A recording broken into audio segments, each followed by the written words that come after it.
Más Noticias.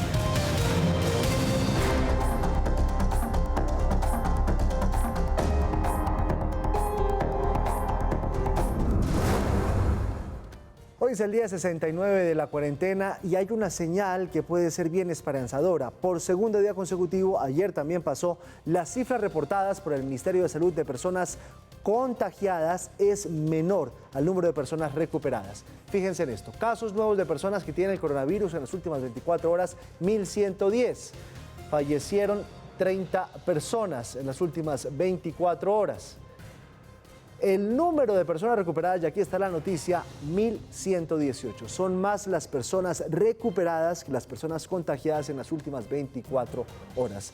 Las pruebas procesadas al 31 de mayo, 9.325, para un total de casos confirmados en Colombia, 30.493. Muertes confirmadas en nuestro país, 969. Para un total de recuperados en nuestro país, esta cifra es bien alta, 9.661. Un total de pruebas de 341.142 en total. Estas cifras permiten ser muy optimistas frente a la recuperación económica que está adelantando a partir de hoy el país. Fíjense que ya en muchas ciudades, no en Bogotá, no en Cali, pues ya se levantó gran parte de esta cuarentena, empezó el periodo de cuarentena inteligente y empieza este proceso de reactivación económica. Con esa buena información, las cifras son las cifras. Hay más recuperados que contagiados, por lo menos en las últimas 24 horas, cifras que países en Europa empezaron a ver justo en el momento en el que empezó este proceso de recuperación de la economía. A propósito, el presidente Duque dijo que Colombia tiene 18 muertes por millón y comparó con otros países como Alemania. Vemos cómo nuestro país tiene 18 muertes por millón, un país como Alemania tiene 103, los Estados Unidos tiene 321, Francia 441, Italia 553, Reino Unido 567, España 580. Y si miramos este indicador también en el escenario regional, y es poder mirar muertes por millón en el escenario latinoamericano, también quisiera que viéramos esta información. Cuando analizamos a nuestro país, 18 muertes por millón, Chile 58, México 77, Panamá 78. Y si miramos ahora los contagios por millón de personas, es decir, cómo va nuestro país comparado en términos de contagio con el resto del mundo. Nosotros tenemos 578 contagios por millón, Alemania tiene más de 2.000, Francia se aproxima a los 3.000, Italia se aproxima a los 4.000, Reino Unido supera los 4.000. Fíjense que el nivel de contagios en Colombia es menor comparado con países que ya empezaron una reactivación económica y la empezaron desde hace varios días. Colombia apenas la empieza en el día de hoy con cifras que permiten ser optimistas. El ministro de Salud, Fernando Ruiz, explicó cómo se toman las decisiones en el gobierno sobre la aplicación de la cuarentena en las diferentes ciudades. Se realizan lo que se llaman los puestos de mando unificado, donde en cada ciudad nos reunimos con el alcalde, el gobernador, los secretarios de salud, las autoridades, con las entidades del orden nacional. Pueden participar hasta 40 o 50 entidades diferentes, policía, fuerzas militares, defensa civil, Cruz Roja, todas las entidades, y con base en ello se analiza la situación particular de la ciudad y con el alcalde o gobernador se toman las decisiones convenientes. Y esto se lleva, por último, al comité asesor, que está conformado por expertos nacionales e internacionales, especialmente en los casos excepcionales donde hay riesgos particulares. Este comité asesor produce unas recomendaciones con base en el seguimiento de los indicadores establecidos, y una vez se tiene esa posibilidad del grupo de indicadores y esa recomendación, se envía al Ministerio del Interior, y el Ministerio del Interior emite la autorización o la decisión de no permitir la excepción en particular para un caso de una ciudad. Esta mañana, en nuestra primera emisión de noticias, hablamos con el ministro de Comercio. Él dice que en un par de semanas, más o menos el 80% de las actividades económicas del país ya deberían estar en proceso de reactivación o reactivadas. Naturalmente es un proceso gradual, progresivo, ordenado, que se va a ir dando en la medida en que esos negocios validen sus protocolos de bioseguridad e irán entrando poco a poco, de tal forma que después de algún par de semanas muy seguramente estaríamos entre un 70 y un 80% de la producción nacional. Yo he recibido propuestas, por ejemplo, en el sector de restaurantes, también en el sector de bares, las hemos recogido, las hemos estructurado y estamos listos a construirlas. Ya en este momento el Ministerio de Salud tiene algunos de estos lineamientos, pero naturalmente el proceso va a ser un proceso gradual y aquí lo hemos dicho una y otra vez. Un proceso gradual. A propósito, una encuesta express que hizo FENALCO revela que el 10% de los comerciantes tuvo que cerrar de manera definitiva sus negocios por problemas de liquidez, falta de crédito y lo más delicado, cero ventas.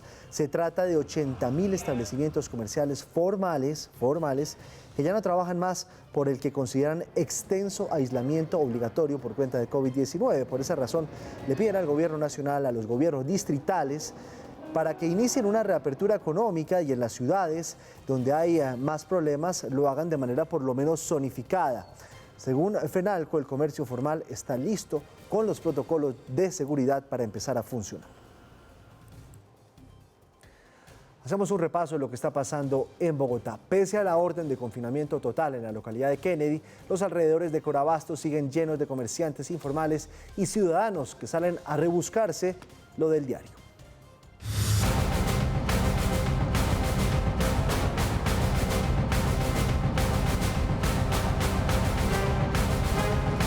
Kennedy amaneció bajo el control de la policía. Calle por calle, las autoridades controlaron que la medida de cuarentena total se cumpliera en su primer día. Tenemos 13 puestos de control viales, es decir, los grandes accesos a la localidad por la 1 de Mayo, por la 68, en algunos puntos por Boyacá. Pues pensé que iba a ser más drástico, pero la verdad vengo desde la calle 13 con Cali y no he visto casi controles. Pero en María Paz, el barrio más cercano a Corabastos, las ventas ambulantes y los habitantes en busca de algunos pesos para comprar alimentos regresaron. 10 plátanos por 5.000, son 6 libras de papa. No quiere que salgamos. ¿Cómo nos quedamos en la casa? Mi hijo se está muriendo de hambre. Tenemos que salir. El gobierno nos quedó mal. Puro prometedero y no cumplen. Yo trabajo en la calle con mis hijos, los estoy arriesgando. Aquí, en medio del caos, se le pide ayuda a la alcaldesa al tiempo, que se preparan los cigarrillos de marihuana a los pies de la mandataria. Como ella tiene su sueldo fijo, pero nosotros no. Yo soy madre soltera, tengo un niño discapacitado, ahora mismo no podemos trabajar. En Corabastos, las bodegas 13, 21, 24 y 25 operarán al 50% hasta el viernes. Luego cerrarán por 14 días. No opera el comercio minorista, las amas de casa que iban a mercar a Corabastos no pueden ingresar a Corabastos para hacerlo. Es injusto que no nos vayan a dejar entrar. Por favor, ustedes ayúdenos también a resolver esto. Los que trabajamos ambulantemente, ¿qué hacemos? Si no tenemos cámara y comercio. Y si uno no trabaja, ¿qué hace? Su merced, uno no tiene con qué comer. Kennedy registra hoy el 30% de los casos positivos en Bogotá, donde la cifra sobrepasa los 10.000.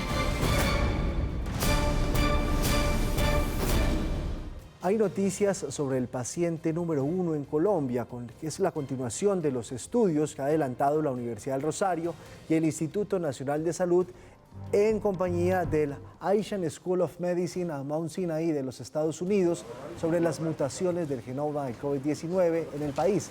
Se ha podido identificar que el que podría ser el paciente cero, anterior al 1, parece ser un caso que se detectó en Caldas. Una persona que ingresó al país el 17 de febrero, proveniente de Francia, siendo este el país más probable de su origen, y había llegado casi un mes antes de la detección del primer caso, el 6 de marzo. Ese podría ser el paciente ahora llamado paciente cero. Pudo pasar desapercibido ante la probabilidad de ser asintomático y porque en ese entonces pues los controles en el aeropuerto no eran tan fuertes, la pandemia todavía no se había dimensionado lo fuerte que podría ser. En el país están circulando aproximadamente 11 tipos distintos del virus. De estos 11 tipos hay 2 que son los más frecuentes, que son el tipo B1 y el tipo B1.5. Cuando fuimos a buscar e investigar de dónde provenían estos tipos del virus, observamos que la mayoría de ellos provienen de Europa y provienen de Estados Unidos. Así se siente tu cabeza con esos fuertes dolores como la migraña. Y así de rápido se eliminan con Ibuflash Migran. Ibuflash, alivio potente para tu cabeza en un flash. medicamentos totalmente confiables.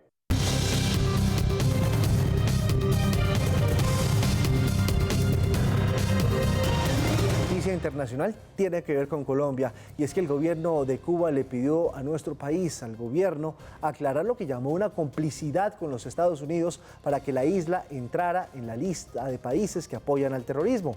Aseguró que Colombia ha cometido acciones hostiles contra el régimen de los Castro.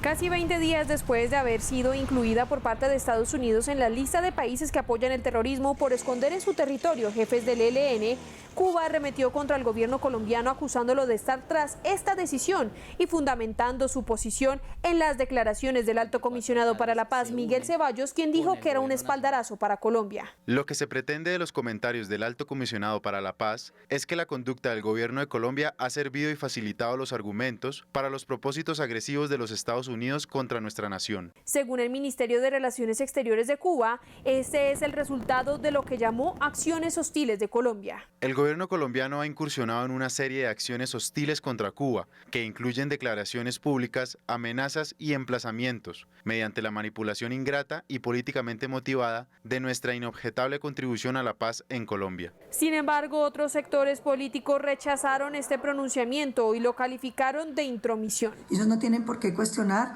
las decisiones internas de nuestro gobierno. Segundo, me parece que están confundiendo su función como garantes del Acuerdo de La Habana para presionar resultados sobre el ELN que nada tienen que ver.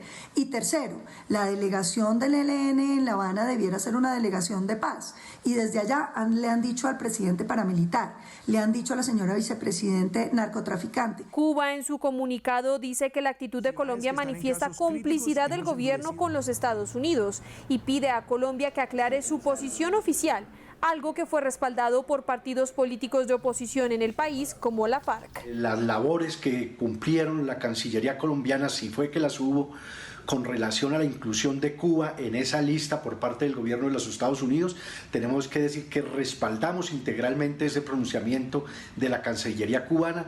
Cuba ha mostrado a lo largo de la historia ser uno de los países que más han aportado en la búsqueda de la paz por la vía del diálogo. Aunque se consultó al gobierno si habría una respuesta a Cuba, al momento de la publicación de esta nota, la Cancillería colombiana aún no se había pronunciado.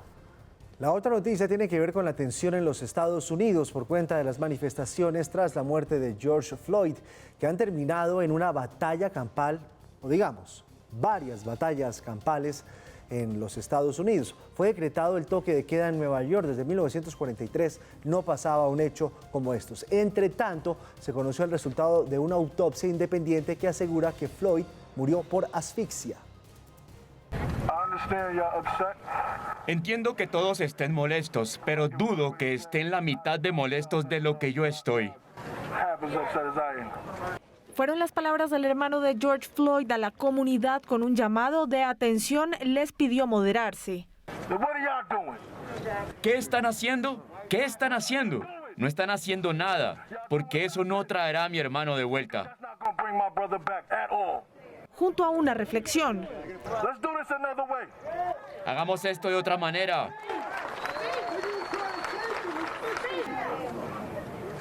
Dejemos de pensar que nuestra voz no importa. Votemos. No solo votemos por presidente, votemos en las primarias, votemos por todos.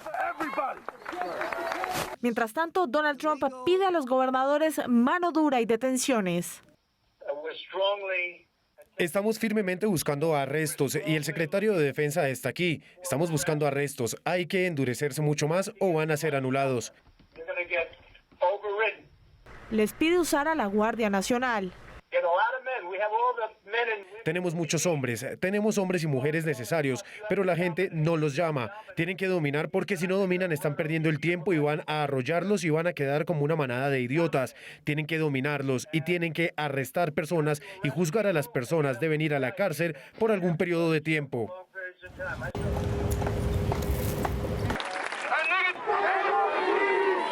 Lo que empezó como un clamor desesperado y solidario terminó en fuego y furia. De Los Ángeles hasta Washington, 40 ciudades en 16 estados permanecen en toque de queda después de uno de los fines de semana más violentos registrados en suelo estadounidense. Más de 17.000 efectivos de la Guardia Nacional fueron desplegados en 23 estados del país, entre el caos, el vandalismo y quienes aún de manera pacífica exigen un cambio. La familia presidencial fue resguardada en el búnker mientras los disturbios se hacían más fuertes. Trump responsabilizó al grupo de extrema izquierda Antifa de radicalizar las protestas. Estados Unidos designará a Antifa como una organización terrorista. Este era el panorama en Nueva York, donde incluso fue detenida la hija del alcalde Bill de Blasio durante el fin de semana. En diferentes estados siguieron los saqueos, la violencia y también marchas pacíficas. La audiencia del ex oficial Derek Chauvin, acusado de homicidio en tercer grado, fue aplazada hasta la otra semana y fue trasladado a una cárcel de máxima seguridad. La familia de Floyd pide justicia, que sea acusado de homicidio en primer grado, además de la detención de los otros 3 oficiales que estuvieron en ese momento. Su familia y amigos lo recuerdan como un hombre alegre, querido por todos a su alrededor. Nosotros no tenemos quejas de él. Él siempre fue muy amable con todo el mundo, respetuoso. Siempre estaba cuidando a la gente, los clientes lo amaban, lo querían muchísimo. En el condado de Miami-Dade, de rodillas, policías rindieron homenaje a la memoria de Floyd. Lo mismo hicieron varios de sus compañeros en otros estados. Una indignación colectiva que ha traspasado fronteras. América Latina superó el 1.000.000 de contagios confirmados de COVID-19. La mitad de todos esos contagios están en Brasil, donde hay más de 526.000 personas que han dado positivo al virus. La OMS hizo una advertencia fuerte. Dice que la región, a pesar de estos resultados, no ha llegado al pico de transmisión. Por eso pidió apoyo a los países para ser rigurosos en los cuidados cuando hay cuarentena y en el autocuidado de las personas cuando hay recuperación o por lo menos reactivación económica. Contrario a lo que vive Europa, América Latina enfrenta el momento más crítico de la pandemia, como lo reconoce la propia OMS. Y no creo que hayamos alcanzado el pico en esa transmisión y en este punto. No puedo predecir cuándo lo haremos, pero lo que necesitamos es mostrar solidaridad con los países de América Central y del Sur. Brasil, epicentro de la pandemia en la región, con más de 500 000 de casos confirmados, ya es el 4º país con más víctimas mortales, con más de 29.000. Y mientras el virus sigue cobrando vidas, el presidente Jair Bolsonaro continúa empeñado en minimizar el riesgo del COVID-19, alentando multitudes. Perú llegó a los 170.000 contagios y a los más de 4.600 muertos por el nuevo coronavirus. El presidente Martín Vizcarra afirmó que están cerca de alcanzar el pico de contagios. En las últimas 24 horas, el país registró 5.563 nuevos casos. No tenemos que ver experiencias de otros países, tenemos que ver experiencias propias. Con 5.541 contagios nuevos, Chile registró la cifra más alta de casos en un solo día. El país ya superó las 105.000 personas infectadas, pero registra una de las tasas más bajas de letalidad en la región con 1,6%. Hoy estamos viviendo las semanas más duras de esta pandemia del coronavirus. México, contrario a Chile, es el país de Latinoamérica con el porcentaje de tasa de letalidad más alto, con 11%. El país registra más de 90.600 casos confirmados y 9.930 muertos. Este 1 de junio inició una nueva normalidad y millones de personas regresaron al trabajo. Muchos países están haciendo pruebas, laboratorios para tratar de dar con esa vacuna para el coronavirus. Ya habíamos visto laboratorios en los Estados Unidos, en Francia, en Israel. Ahora faltaba Rusia, que hoy anunció su primer antiviral efectivo contra COVID-19. Se trata de Afibavir y aseguran que ha funcionado en el 90% de los pacientes. Es un antiviral, ya había sido probado con éxito en Japón y por ahora no estaría disponible al público, es lo que dice Rusia. Solo será utilizado en hospitales y bajo observación médica. Aseguran que no solo es el primer fármaco antiviral registrado en Rusia para tratar el coronavirus, sino que tal vez podría ser la medicina más prometedora para curar el COVID-19. El 11 de junio, en 11 días, será enviado a hospitales y esperan poder exportarlo a distintas partes del mundo, entre ellos América Latina, es lo que ha dicho por lo pronto Rusia. Sigue la reapertura paulatina económica en Europa. Buenas noticias en la Catedral de Notre Dame en Francia y el recibimiento a los astronautas en el Centro Espacial Internacional. Hechos del mundo aquí en Redman Noticias. avanza la reapertura paulatina en Europa. En Reino Unido fueron reabiertos los colegios desde que fue decretada la cuarentena el pasado 23 de marzo. Sin embargo, según una encuesta de la Fundación Nacional para la Investigación Educativa, solo la mitad de los padres de familia de los más de 2 millones de estudiantes autorizados para regresar a las aulas tomaron la decisión de no mandar a sus hijos a clases todavía. En Italia fue reabierto el Coliseo Romano como símbolo del regreso a la normalidad y otros destinos turísticos después de casi 3 meses de cierre por la pandemia. Reaperturas abiertas en medio de un panorama inédito, sin filas y bajo estrictas medidas de seguridad. En Rusia, el presidente Vladimir Putin convocó para el 1 de julio el plebiscito constitucional que le permitiría presentarse a la reelección de 2024. Putin había lanzado en enero una reforma constitucional que por una enmienda agregada en marzo le otorga la posibilidad de efectuar 2 mandatos suplementarios. Al término del actual, la fecha que dio para el plebiscito la calificó como impecable desde el punto de vista jurídico y sanitario.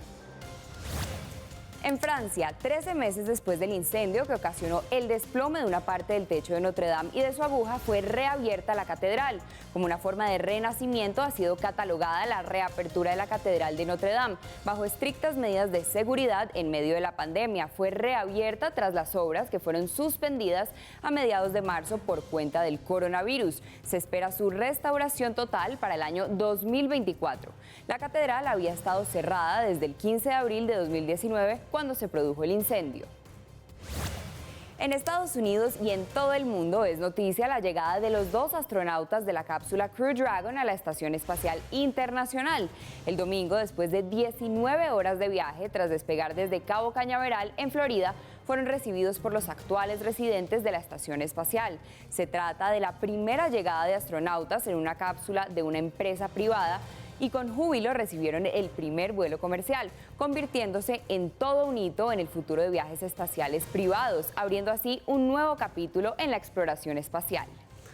Hablemos de este último tema, de la llegada otra vez de este SpaceX a los Estados Unidos. David Tovar es investigador del Grupo de Ciencias Planetarias y Astrobiología de la Universidad Nacional. Es además docente de astronomía de la Universidad de La Sabana. Hola David, buenas noches, bienvenido a Red Noticias. Muy buenas noches, Giovanni. Qué gusto escucharlo nuevamente. David, te quiero preguntar, muchos lo vimos por televisión el sábado en familia, ese despegue de este cohete, de esta cápsula espacial que llegó a la Estación Internacional. Estuvo el presidente Trump, estuvo acompañado del vicepresidente. ¿Y todo esto para qué sirve, David? Bueno, realmente este es un evento que, como lo mencionábamos en la transmisión del lanzamiento, un evento histórico porque luego de poco más de 9 años vuelven los astronautas al espacio lanzados desde suelo estadounidense. Digamos, el solo hecho que ya nuevamente se haya reactivado como el programa de espacial desde Estados Unidos, ¿verdad?, en llevar astronautas al espacio, a la Estación Espacial Internacional, sin necesidad de depender de Rusia para los lanzamientos, es un hecho histórico. Además, que vale la pena resaltar que es la primera vez que una empresa de tipo no gubernamental, porque NASA no envió los astronautas al espacio, lo hizo SpaceX, la compañía de Elon Musk, pues esto abre todo un abanico de oportunidades para la exploración espacial desde el punto de vista privado y por qué no pensar ya también en un turismo espacial en un mediano plazo. David, muchos de los que somos fans de todos los temas espaciales y demás pensábamos que este era un paso para empezar a pensar en Marte, pero lo que usted me dice es que este es un paso para el turismo espacial, que es otra cosa.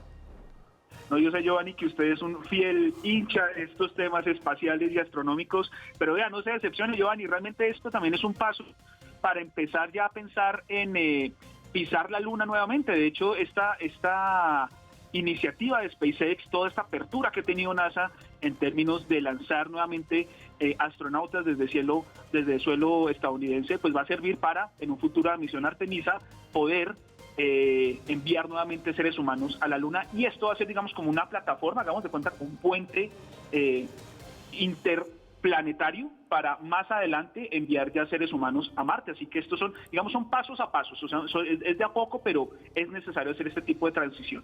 ¿Esta misión espacial cuánto tiempo va a durar allá en la Estación Internacional? Esta misión se tiene planeada para aproximadamente entre 6 y 16 semanas. Digamos que lo tienen planeado como para un tiempo máximo de unos 3 meses estimadamente. Entonces, los tiempos, digamos, en este momento no son exactos. Eso también depende mucho de cómo evolucione la estadía de los astronautas allí en la Estación Espacial Internacional. Pero durante su estadía, que como les digo va a ser de 6 a 16 semanas, sí se tiene pensado que hagan varios experimentos y varias pruebas a bordo de la Estación Espacial Internacional, que fue en donde se acopló el módulo Crew Dragon el día de ayer. Entonces, es el tiempo estimado de estadía. David, ¿cómo llega el cuerpo de los astronautas de nuevo a Tierra? Es decir, ¿qué afectaciones tiene una persona que dura entre 6 y 16 semanas en el espacio a gravedad cero? Joan, esa es una muy buena pregunta, John, y realmente, digamos, estas estadías, la verdad, no son tan largas comparándolas con estadías que incluso han llegado a los 200 días o incluso un poco más. Entonces, en efecto, digamos, las afectaciones por tipo de microgravedad sí se sienten bastante en el cuerpo humano, producto de que ya uno no está, digamos, soportando el mismo peso, ¿verdad? Entonces las piernas empiezan a perder como masa muscular, se empieza a producir un efecto conocido como el efecto cabeza de pollo, en donde se hincha de la cintura para arriba y las piernas se adelgazan, porque como allá no se necesita estar caminando, entonces realmente eso produce que las piernas se adelgacen y pareciera como un pollo. Entonces el efecto patas de pollo es bastante común, de tal manera que cuando ellos regresan tienen que pasar por toda una adaptación para nuevamente retomar como esa rutina, ya sometidos a la gravedad del campo gravitacional terrestre. Entonces son algunos de los efectos. Hay otros, pero digamos es como los más importantes y los más relevantes. Pues es David Tovar, es investigador del Grupo de Ciencias Planetarias y Astrobiología de la Universidad Nacional y además es profesor de La Sabana. Muchas gracias, David, un gusto saludarte, buena noche. Hombre, lo mismo, Giovanni, muchos saludos y mil gracias.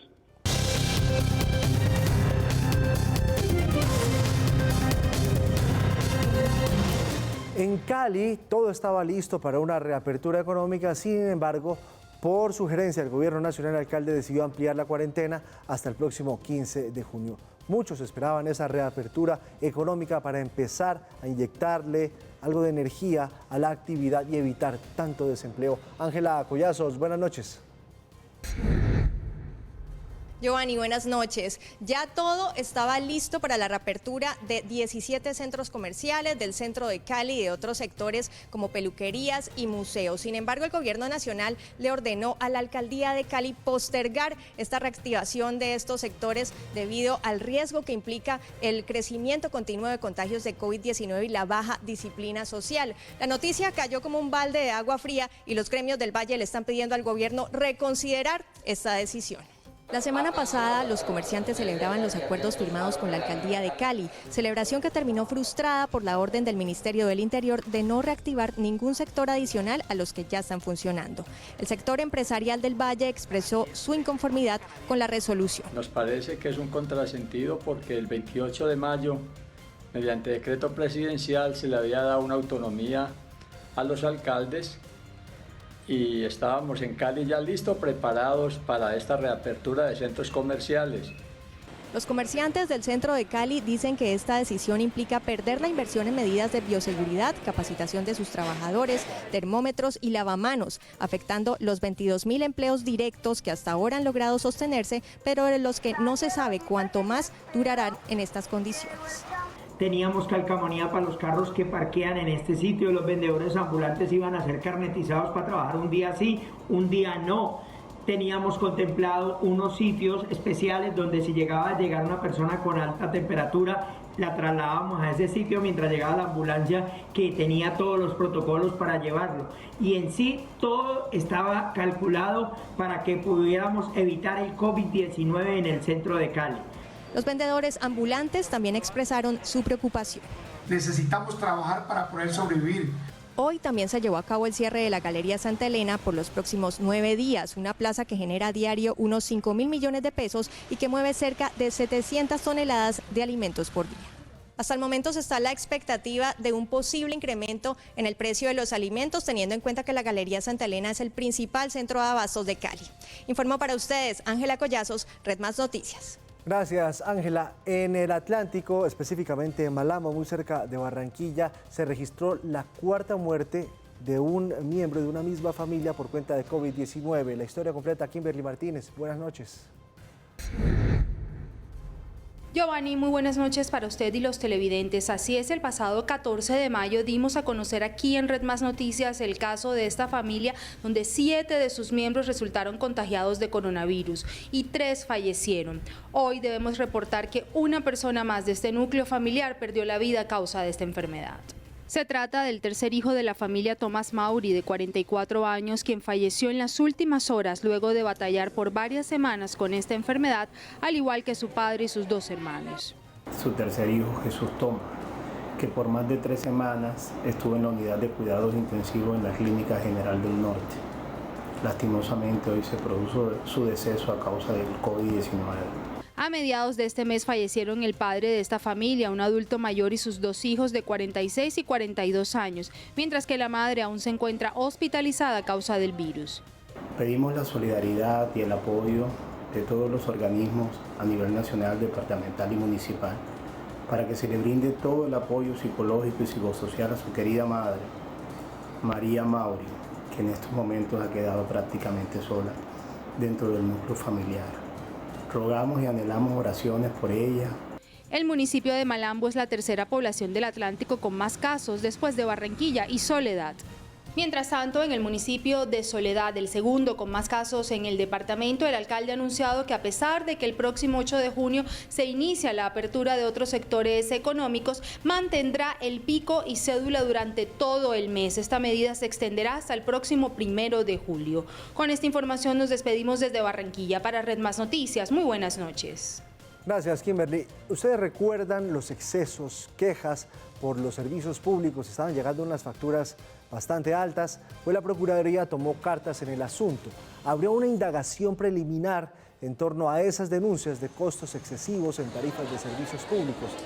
La entidad indagará a una serie de funcionarios de la Superintendencia de Servicios Públicos, de la Comisión de Regulación de Agua Potable y de la Comisión de Regulación de Energía y Gas, y ordenó practicar pruebas para conocer las medidas que han adoptado frente a las denuncias de que el costo de las facturas no estaría acorde con el consumo real.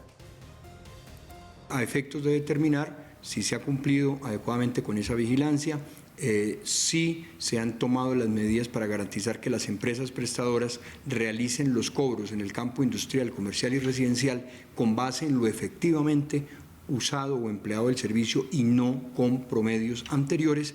A partir de hoy se inicia el traslado de 313.342 personas que eran usuarias de la EPS Medimás, luego que la Superintendencia de Salud ordenara la revocatoria parcial en 8 departamentos del país. La acción se hace efectiva por parte del Ministerio de Salud, cumpliendo lo ordenado por el Juzgado Sexto Civil del Circuito de Popayán, trasladando a los usuarios tanto del régimen contributivo como subsidiario a 10 EPS receptoras en Atlántico, Arauca, Bolívar, Cauca, Cundinamarca, Guainía, La Guajira y Magdalena.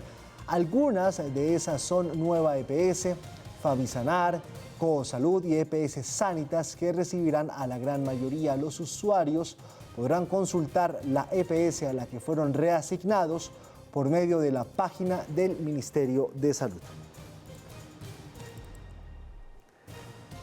Y hoy fue posesionado Juan Sebastián Arango como nuevo consejero para la juventud. Durante el acto de posesión en la Casa de Nariño, el presidente Duque le encomendó a este joven abogado pereirano apoyar los programas transversales del gobierno que tienen que ver con la juventud, como la Generación E y los centros Sacude. Usted ha tenido una experiencia a su corta edad que lo dice todo, en el sector público y en el sector privado. Lo recordamos a usted en FENALCO, sacando importantes leyes en el Congreso de la República para promover el emprendimiento juvenil.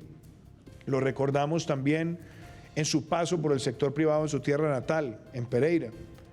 Lo recordamos también en las responsabilidades que tuvo con importantes firmas internacionales y también la cercanía que usted tuvo con los soldados de nuestro país y con los jóvenes que decidían ingresar a la formación militar y policial para servirle a Colombia. La Sala Disciplinaria de la Procuraduría reabrió una investigación disciplinaria en contra del exalcalde de Barranquilla, Alex Char. Esto pasó en agosto del año pasado. El Ministerio Público habría archivado una investigación por el caso de nepotismo contra el exmandatario, quien fue señalado en ese momento de haber nombrado en su administración a personas familiares entre sí o con vínculos familiares con sus jefes inmediatos. Sin embargo, tras la apelación de un particular, la Sala Disciplinaria encontró que la primera instancia no hizo lo necesario para corroborar si la denuncia era cierta o no, pese a que el demandante entregó una lista con nombres y parentescos. Por eso se ordenó continuar con el proceso disciplinario. La reducción de la tasa de interés del Banco de la República era necesaria, según los expertos, quienes esperaban que incluso fuera mayor. Dicen que la situación del país es difícil y el banco debe ayudar más a recuperar la economía. La estrategia de reducir los intereses es conveniente para la economía y por eso insisten en que se debe ampliar esa política en un momento en que el desempleo se disparó y hay que reactivar la demanda de alguna manera. Esperan que baje este año por lo menos 2.25 o 2%. Créditos más baratos son una herramienta fundamental para que la gente comience a comprar y el sector productivo empiece a dinamizarse. ¿Esto que nos deja hacia adelante? Seguimos pensando que la debilidad de la economía colombiana supone la necesidad de un mayor estímulo monetario. Lo importante de la reducción de esta tasa es que los bancos comerciales reciban el mensaje de la autoridad monetaria y transmitan eso a sus clientes. El gobierno, a través del Ministerio de Justicia, habilitó la plataforma Mecanismo de Información para el Control del Cannabis, con la que buscan hacer un seguimiento del licenciamiento y de los procesos del nuevo mercado cannabis legal en el país. La cifra de exportación de semillas de cannabis es no solo un hecho histórico, sino creciente en los últimos meses. Acabamos de autorizar la exportación de 9 millones de semillas hacia el mismo destino. Eso es una muy buena noticia para el negocio de cannabis en nuestro país. La ministra de Justicia no dudó en calificar este como un sector del comercio que marcará la diferencia y ayudará al país a salir de la crisis económica causada por el COVID-19. Hemos dado un paso importante para el crecimiento y consolidación de un sector de la economía que jugará un rol fundamental seguramente a mediano, a corto y a largo plazo, especialmente ante las nuevas realidades que nos va a dejar esta pandemia. Con tales proyecciones, el gobierno lanzó la plataforma MIG. Aquí podrán encontrar todo lo relacionado con el licenciamiento para la producción de semillas y productos de cannabis medicinal, pero además servirá de mecanismo de control. La plataforma permitirá a todas las autoridades involucradas ejercer un control mucho más efectivo sobre las actividades de los licenciatarios, es decir, no solo para expedir la licencia, sino para el control y el seguimiento en toda la actividad de los licenciatarios. En medio de las decisiones adoptadas recientemente, se ordenó que por lo menos el 10% de la producción de los pequeños y medianos empresarios de ese comercio debe ser comprada por las grandes industrias de la cannabis. Además, por primera vez, se otorgó una licencia a una comunidad indígena para iniciar su participación en el sector. Tiempo para hablar del entretenimiento. Pau, buenas noches. Buenas noches, tío. Me contó un pajarito que estaba de aniversario, la felicito. Ay, sí, señor, 6 años y contando. Muchas gracias por este saludo, estoy feliz. 6 años de matrimonio, la felicito. Muy bien, va bien, va bien. ¿Vamos bien? Ah, bueno, muy bien. Paola, cuénteme de los artistas que se unieron a estas voces contra el racismo en los Estados Unidos, que están alentando la protesta social.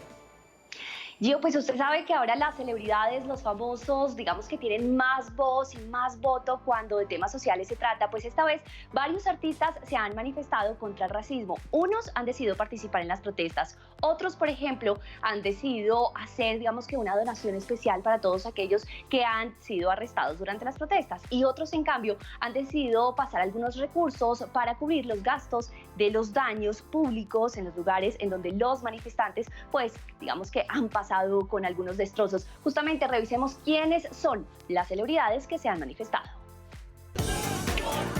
Lady Gaga se despachó en redes sociales defendiendo los derechos de los ciudadanos afectados. Uniéndose a las protestas, la cantante aseguró que en Estados Unidos todos son racistas.